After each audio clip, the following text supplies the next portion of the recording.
G'day all you chip swallowing beer swillers out there. Today I'm going to just explain what money is. Sounds simple enough, and I'm going to explain what money isn't. So I'll go straight to goldsilver.com, which is Mike Maloney's website. He put out a series called The Hidden Secrets of Money, and it's how I started on my journey in Austrian economics and learnt so much from that whole series. If you've got it, just Google it and look at Mike Maloney, Hidden Secrets of Money, and there'll be 1 through to about 12, I think there is now, and start from the start. They're only half an hour each.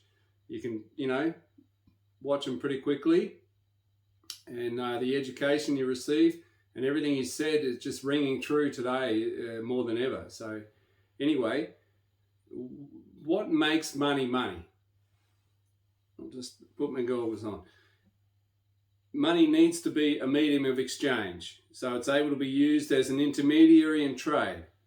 It's the commodity that you will accept, and someone else will accept, and it's fluid within against all other goods and services. It needs to be a unit of account, is able to be numbered and counted. So you can put a 1 on a note or a 50 on a note, and it needs to be a unit of account. Needs to be durable, has a usable life, not something that's going to disintegrate easily. It has to be divisible, so it can be divided equally into smaller units. You can make change out of it. So if someone gives me $5, $10 notes, that's divisible. It's the same as a 50. Portable, it's easy to carry and transport. Fungible, that's an interesting one. Each unit is capable of mutual substitution, meaning units are of equal value. $1 in my wallet is worth the same as $1 in your wallet. So we need to know that when I've got this note and you've got that note, and they do buy the same amount of goods and services. Now here's where we get to the interesting bit. It needs to be a good store of value. So on Mike Maloney's explanation of it, retains its purchasing power over long periods of time. Now here's where I'll just freelance and riff, they call it nowadays. If you think this is money, well, this is actually a note, and it's a slither of plastic, and it's worth around, a couple of grams of copper. So this here now, $50,000 in Australian dollars in 1985 bought you a house, bought you a 4-bedroom house with a swimming pool in Perth in Western Australia. I don't know about maybe Brisbane as well. Maybe it was a bit more in Sydney, Melbourne, but round about $50,000 bought you a house. Now today, that same house is anywhere from $450,000 to $500,000. So it's 10 times as many dollars to buy the same house. It may have a brick house that's been rendered. It may have a nice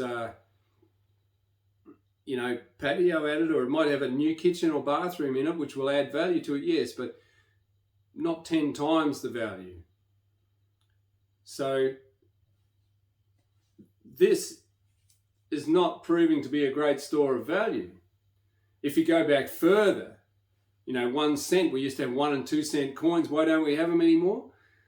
The currency's devalued that much that you need 500,000 of them to buy a house. You need, 1 cent used to buy you a big bag of lollies. Now 1 cent is a rounding error at the fuel station. You round it down to $4.80 instead of $4.81 or whatever it is. It's so minuscule in value that they don't even use 1 and 2 cents anymore. You just round it to the nearest 5. And if we go much further, we'll eliminate the 5-cent piece too. So this, as a store of value, is not so good. If you've got a big wad of these and you buried them in the yard in 1985, 50,000 of them that bought a house then, and you pull it up today and it hasn't been eaten by termites, it only buys a second-hand Commodore. It don't buy a house any longer. It gets you a very cheap block of land out in the boondocks somewhere, that's all. It doesn't get you a 4-bedroom house. You need 500,000 for that now. So also, if you bury this plastic, over time it will rot. So it's lost its purchasing power to the 10 to 1, and it has the risk of whatever you stored it in being eaten up, and then by moisture or bugs or whatever. A bug can get in and just crawl around and just destroy one of these bits of plastic.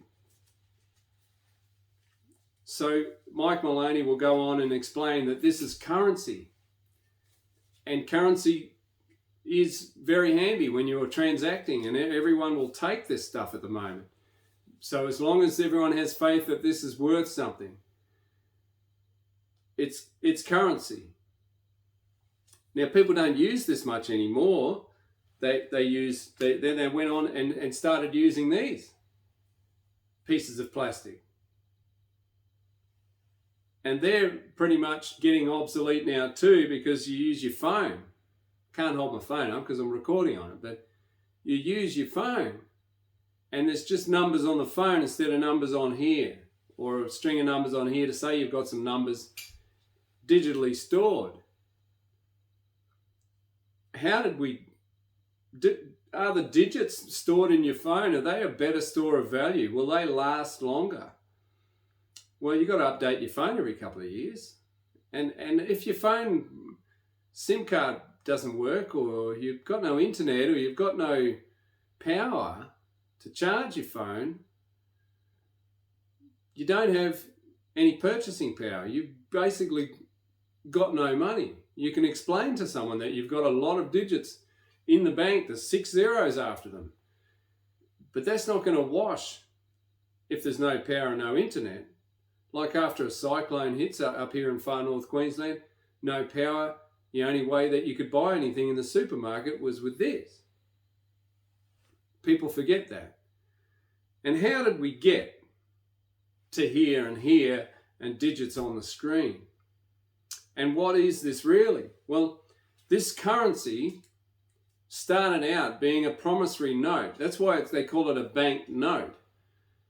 They don't call it, doesn't say money on it anywhere.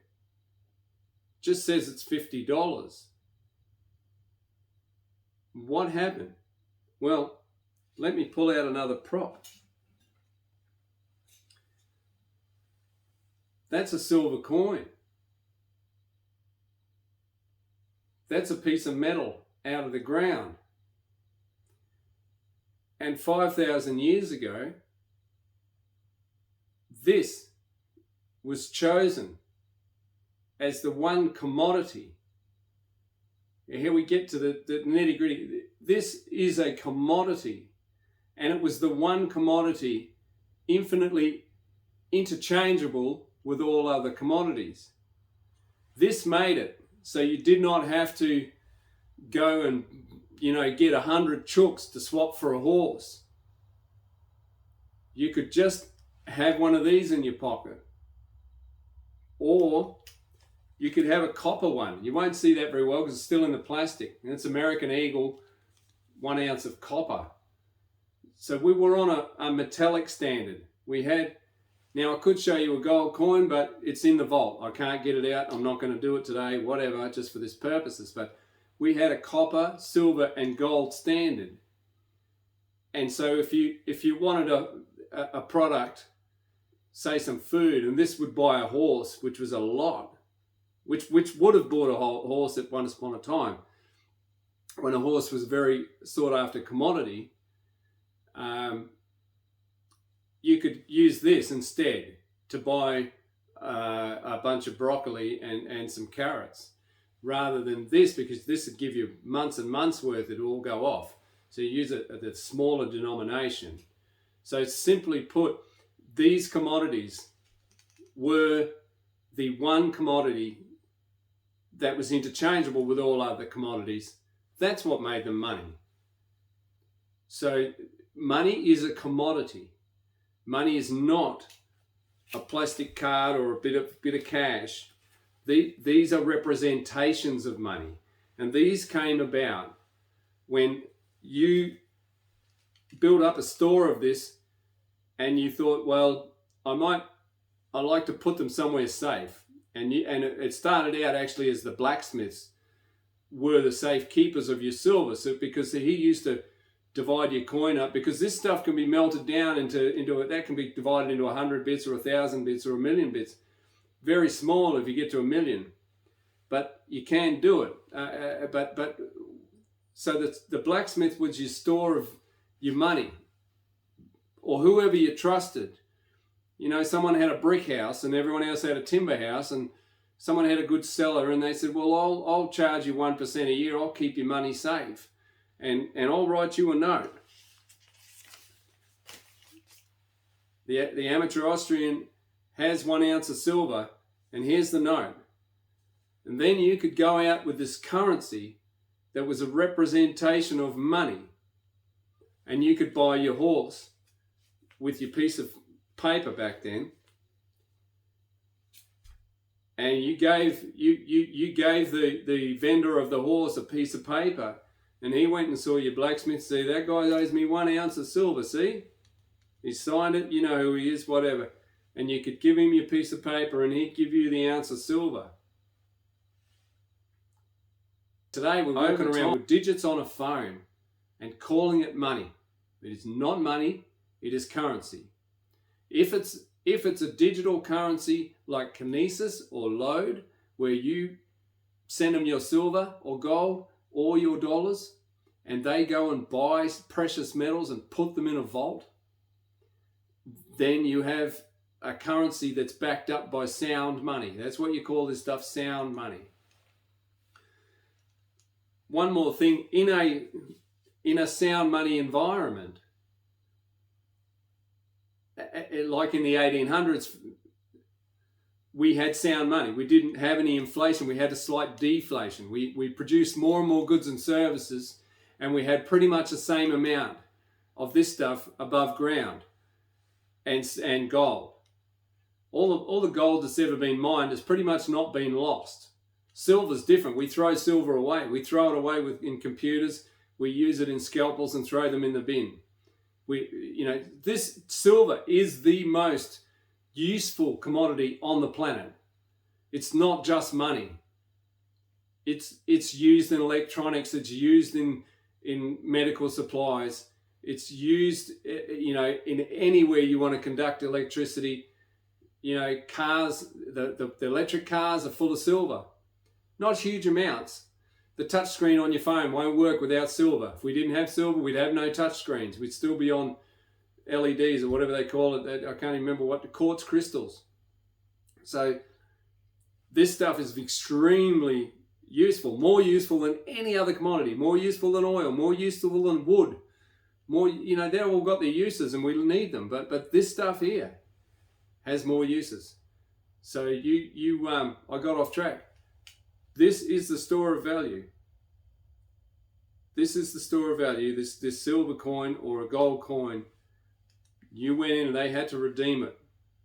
So that's what gives it its quality. That's what makes this money and this not money. No scientist can recreate that. No one can make this in a laboratory.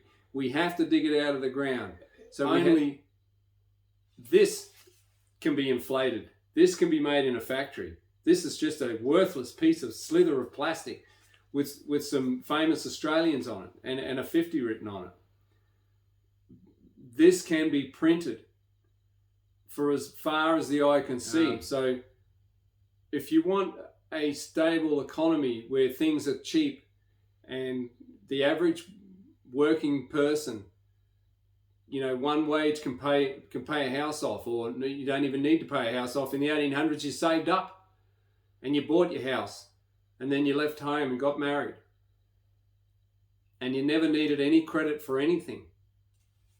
If you did want some credit, you could get credit. You can still get credit in a sound money system, because someone's always there saving real money, enough that they can offer it to someone at an interest rate. And you can borrow sound money and pay it back if you wanted to build a factory and value add. So there was always savings, driving lending, rather than lending currency that sprang out of thin air. But anyway, that's my explanation of money, and I hope you enjoyed it. And I hope if you didn't know what money was, that now you know that money is a metal, and this is worthless crap. At the moment, this has faith. People have faith in this, but it still doesn't make it money. And like all the fiat currencies, the 3,000 fiat currencies that have been printed or created by governments and anyone for the last 5,000 years, there's been 3,000 fiat currencies, and they've all gone back to their intrinsic value, which is zero. The only time that a currency has survived is when it's been backed, or a representation of money. Then your currency will survive. But this always gets manipulated. This always gets detached from this. And the shell game says that this is money, but it always ends in tears. This always ends in being zero. You take the 5 off, zero. This is worthless plastic, nothing more. This has held its value for all of history.